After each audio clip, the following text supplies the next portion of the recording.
Hi, I'm Coach Gilliland and I'm the PE teacher at Junction Elementary. Today I'd like to read to you Chapter 11 from The World According to Humphrey by Betty G. Burney. TV or not TV? Wow! Friday was a great adventure because AJ took me on the school bus. It was noisy and smelly and very, very bumpy. And just about everyone on the bus wanted to get a look at me, including the driver, Miss Victoria. It was exciting, almost too exciting, because AJ couldn't hold my cage steady, and I was slipping and sliding and bouncing until I was quite dizzy. "Sorry, Humphrey, I'm trying to hold still," AJ told me as someone bumped his elbow and sent me sprawling on the floor of my cage. "It's all right," I squeaked weakly. The bus let us off close to AJ's house. It was a 2-story old house with a big porch. As soon as I entered, I got a warm welcome from AJ's mom, his younger brother, Ty, his little sister, Deely, and his baby brother, Bo. "Anthony James, introduce us to your little friend," his mom said, greeting us. Anthony James? Everybody at school called AJ by his initials, or age. "This is Humphrey," he answered. "Hello, Humphrey," said Mrs. Thomas. "So, how was your day, Anthony?" "Lousy. Garth kept shooting rubber bands at me. He won't leave me alone." "But you two used to be friends," his mother said. "Used to be," said AJ, "until he turned into a jerk." Mom patted her son on the shoulder. "Well, you've got a whole weekend to get over it. Now, take Humphrey into the den and get him settled." Miss Brisbane called him "Lower your voice, AJ," because AJ always talked extra loud in class. I soon noticed that everybody at AJ's house talked extra loud. They had to, because in the background the TV was always blaring. Now, every house I've been in so far has had a TV. Even Miss Mack had a TV. And I enjoyed some of the shows I'd seen with her. There's one channel that has nothing but the most frightening shows about wild animals attacking one another. I mean wild, like tigers and bears and hippopotamuses. Gee, I hope that's not on our vocabulary test in the near future. Those shows make me appreciate the protection of a nice cage, as long as the lock doesn't quite lock. There's another channel that only has people in funny-looking clothes dancing and singing in very strange places. It makes me glad that I have a fur coat and don't have to figure out what to wear every day. Mostly, I like the cartoon shows because they have mice and rabbits and other interesting rodents, although I've never seen a hamster show yet. Anyway, the difference at the Thomas's house is that the television is on all the time.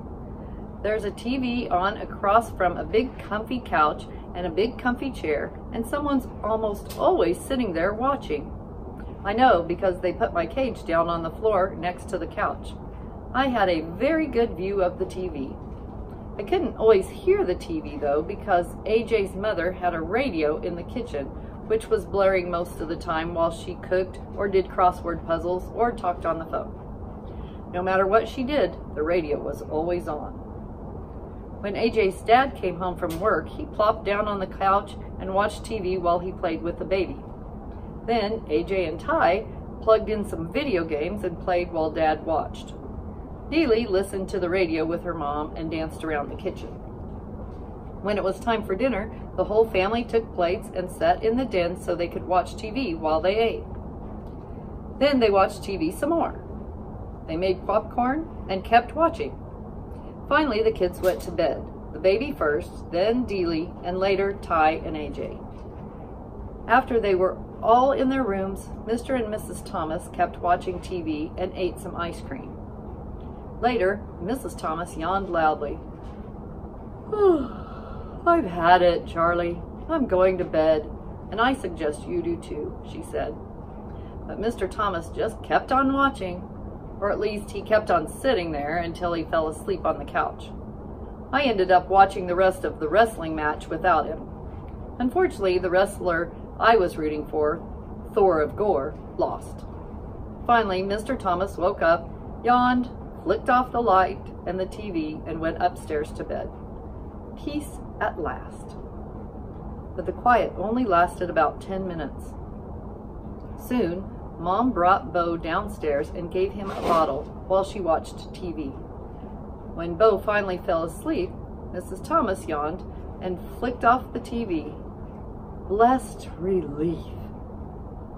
5 minutes later, Mr. Thomas returned. "Sorry, hamster, I can't sleep," he mumbled to me as he flicked on the remote. He watched and watched and then dozed off again.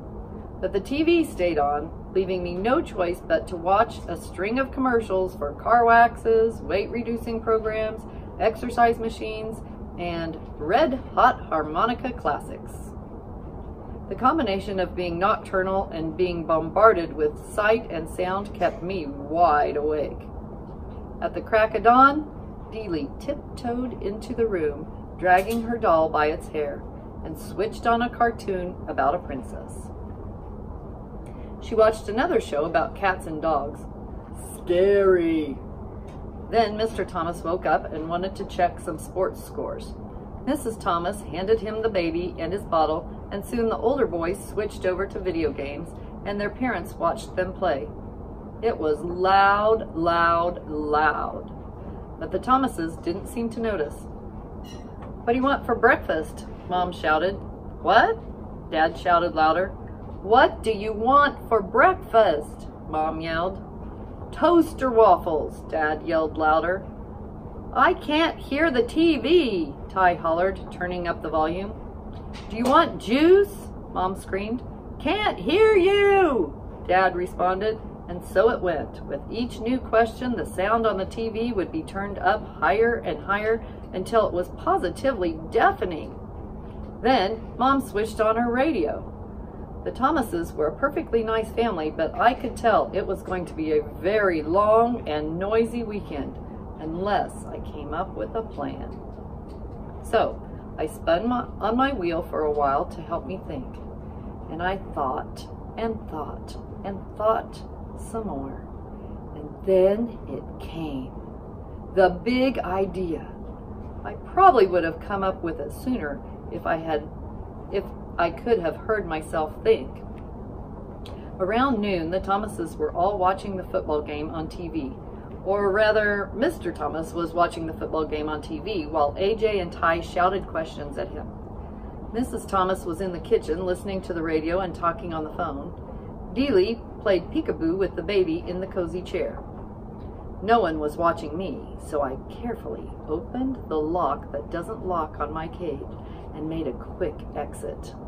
Naturally, no one could hear me skittering across the floor as I made my way around the outside of the room, over to the space behind the TV cabinet.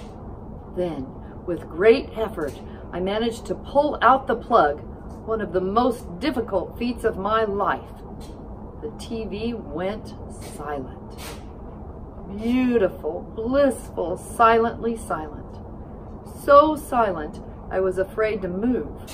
I waited behind the cabinet, frozen. The Thomases stared at the TV screen as the picture slowly went dark. "Ty, did you hit the remote?" Mr. Thomas asked. "No, it's under the table." "Anthony, go turn that thing on again," Mr. Thomas said. AJ jumped up and hit the power button on the TV. Nothing happened. "It's broken," he exclaimed. Mrs. Thomas rushed in from the kitchen. "What happened?" Mr. Thomas explained that the TV had gone off, and they discussed how old it was. 5 years?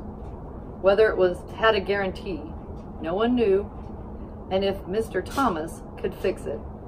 He couldn't. Everything was fine, and it went off, just like that. "I guess we'd better take it to get fixed," Mr. Thomas said.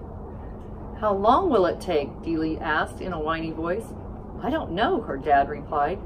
"How much will it cost?" Mrs. Thomas asked. "Oh, yeah," her husband said. "I forgot. We're a little low on funds right now." The baby began to cry. I thought the rest of the family might start crying too. Well, I get paid next Friday, Dad said. AJ jumped up and waved his hands. That's a whole week away. I'm going to Grandma's house. Her TV works, said Ty. Me too, Dealey chimed in. Grandma's got her bridge club over there tonight, Mom said. I know, said Dad. Let's go to a movie. Do you know how much it costs to go to a movie? Mom asked. Besides, we can't take the baby. Oh. They whined and bickered for a while. They got so loud, I managed to scamper back to my cage unnoticed. Then, I guess I dozed off. Remember, I had hardly had a wink of sleep since I arrived. The bickering was a nice, soothing background after all that racket. I was only half asleep when the squabbling changed. But there was nothing to do, Dealey whined. Her father chuckled. Nothing to do? Girl, my brothers and I used to spend weekends at my grandma's house, and she never had a TV. Wouldn't allow it.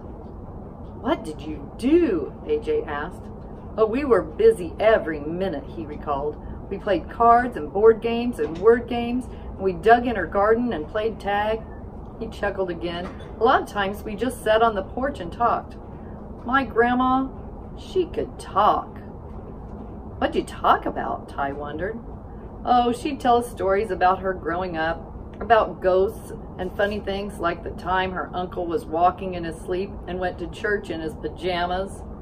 Mrs. Thomas gasped. Oh, go on now, Charlie. I'm just telling you what she told us.